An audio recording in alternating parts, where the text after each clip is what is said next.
CPU को अक्सर computer का ब्रेन कहा जाता है, लेकिन जब सीपीयू किसी प्रोग्राम को एग्जीक्यूट करता है तो उससे डेटा, इंस्ट्रक्शंस, मेमोरी एड्रेसेस और ऑपरेशन रिजल्ट्स को टेम्पररीली स्टोर भी करना पड़ता है। इसी काम के लिए सीपीयू के अंदर कुछ special high speed storage locations होती है, जिन्हें रजिस्टर्स कहा जाता है। रजिस्टर्स कंप्यूटर की सबसे फास्ट मेमोरी होते हैं क्योंकि ये डायरेक्टली सीपीयू के अंदर लोकेटेड होते हैं। इनकी स्टोरेज कैपेसिटी बहुत छोटी होती है, लेकिन स्पीड सबसे ज्यादा होती है। इसी वजह से सीपीयू फ्रीक्वेंटली यूज्ड इंफॉर्मेशन को रजिस्टर्स में स्टोर करता है ताकि प्रोसेसिंग फास्ट और एफिशिएंट हो सके। अब सवाल यह है, क्या सारे रजिस्टर्स एक ही काम करते हैं? नहीं, हर रजिस्टर का एक स्पेसिफिक रोल होता है। इसी बेसिस पर रजिस्टर्स को 4 मेन कैटेगरीज में डिवाइड किया जाता है। Data registers. सबसे पहले आते हैं डेटा रजिस्टर्स। जब सीपीयू किसी डेटा पर कैलकुलेशन करता है या प्रोसेसिंग परफॉर्म करता है तो उस डेटा को टेम्पररीली स्टोर करने के लिए डेटा रजिस्टर्स का उसे होता है। इस कैटेगरी का एक इंपॉर्टेंट रजिस्टर है अक्यूमुलेटर, जिसे ए टू सी भी कहा जाता है। जब अरिथमेटिक या लॉजिकल ऑपरेशंस परफॉर्म की जाती है तो उनके इंटरमीडिएट रिजल्ट्स टेम्पररी रूप से अक्यूमुलेटर में स्टोर होते हैं। डेटा को टेम्पररीली होल्ड करने के लिए सीपीयू जनरल पर्पस रजिस्टर्स यानी जीपीआरएस का भी उसे करता है। आपने R0, R1, R2 और R3 जैसे रजिस्टर नेम्स जरूर देखे होंगे।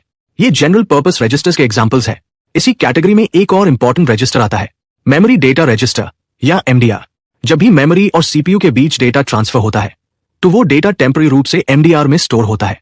यानी अगर मेमोरी से कोई वैल्यू रीड की जा रही है तो सबसे पहले वो एमडीआर तक आएगी और फिर सीपीयू यूज प्रोसेस करेगा।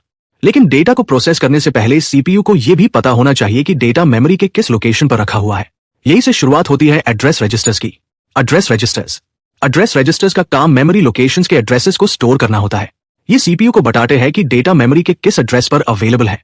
इस कैटेगरी का सबसे इंपॉर्टेंट रजिस्टर है मेमोरी एड्रेस रजिस्टर या एमएआर। जब सीपीयू मेमोरी से डेटा रीड या राइट करना चाहता है तो सबसे पहले उस मेमोरी लोकेशन का एड्रेस एमएआर में स्टोर किया जाता है। आप इसे मेमोरी का लोकेटर भी कह सकते हैं। एड्रेस रजिस्टर्स में स्टैक पॉइंटर या एसपी भी आता है। ये स्टैक के टॉप एलिमेंट का एड्रेस स्टोर करता है और फंक्शन कॉल्स, रिकर्जन और इंटरप्ट हैंडलिंग के दौरान बहुत इंपॉर्टेंट रोल प्ले करता है। मेमोरी एड्रेसिंग को और एफिशिएंट बनाने के लिए कुछ आर्किटेक्चर्स में बेस रजिस्टर और इंडेक्स रजिस्टर का भी उसे किया जाता है। अब सीपीयू को डेटा भी मिल गया और उसका एड्रेस भी, लेकिन सीपीयू को ये कौन बताएगा कि नेक्स्ट इंस्ट्रक्शन कौन सी एग्जीक्यूट करनी है? इसका जवाब मिलता है कंट्रोल रजिस्टर्स में। कंट्रोल रजिस्टर्स इंस्ट्रक्शन एग्जीक्यूशन को मैनेज और कंट्रोल करते हैं। ये सीपीयू को गाइड करते हैं कि करंट इंस्ट्रक्शन क्या है और नेक्स्ट इंस्ट्रक्शन कौन सी एग्जीक्यूट होगी। इस कैटेगरी का सबसे इंपॉर्टेंट रजिस्टर है प्रोग्राम काउंटर या पीसी। प्रोग्राम काउंटर हमेशा नेक्स्ट एग्जीक्यूट होने वाली इंस्ट्रक्शन का एड्रेस स्टोर करता है। जैसे ही एक इंस्ट्रक्शन एग्जीक्यूट होती है, program counter automatically next instruction की तरफ मूव कर जाता है। दूसरा इंपॉर्टेंट रजिस्टर है इंस्ट्रक्शन रजिस्टर या आईआर।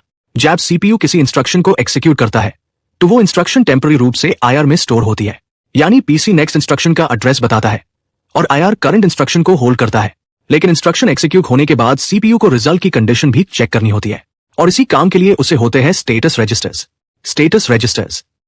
रजिस्टर्स ऑपरेशन के रिजल्ट की कंडीशन या स्टेटस इंफॉर्मेशन को स्टोर करते हैं। इस कैटेगरी का सबसे कॉमन एग्जांपल है फ्लैग रजिस्टर। फ्लैग रजिस्टर के अंदर कई फ्लैग्स होते हैं जो सीपीयू को ऑपरेशन के रिजल्ट के बारे में इंफॉर्मेशन देते हैं। जैसे अगर रिजल्ट 0 आ जाए तो 0 फ्लैग सेट हो जाता है। अगर कैलकुलेशन के दौरान कैरी जनरेट हो तो कैरी फ्लैग सेट हो जाता है। इसी तरह नेगेटिव रिजल्ट के लिए साइन फ्लैग और अरिथमेटिक ओवरफ्लो के लिए ओवरफ्लो फ्लैग यूज किया जाता है। ये फ्लैग सीपीयू को डिसीजन मेकिंग और प्रोग्राम एग्जीक्यूशन में हेल्प करते हैं। कैरेक्टरिस्टिक्स ऑफ रजिस्टर्स की कुछ इंपॉर्टेंट कैरेक्टरिस्टिक्स देख लेते हैं। सबसे पहली बात, रजिस्टर सीपीयू के अंदर लोकेटेड होते हैं, इसी वजह से सीपीयू इन्हें बहुत जल्दी उसे कर सकता है। दूसरी बात, रजिस्टर्स कंप्यूटर की सबसे फास्ट मेमोरी होते हैं। यही वजह है कि सीपीयू फ्रीक्वेंटली यूज डेटा को रजिस्टर्स में रखता है। तीसरी बात, रजिस्टर्स बहुत कम डेटा स्टोर करते हैं, लेकिन जो डेटा स्टोर करते हैं उससे बहुत तेजी से एक्सेस किया जा सकता है। और एक और इंपॉर्टेंट बात, रजिस्टर्स डेटा को परमानेंटली स्टोर नहीं करते, ये सिर्फ प्रोसेसिंग के दौरान डेटा को टेम्पररी रूप से होल्ड करते हैं। इसी वजह से रजिस्टर्स सीपीयू की स्पीड और परफॉर्मेंस को इंप्रूव करने में बहुत इंपॉर्टेंट रोल प्ले करते हैं।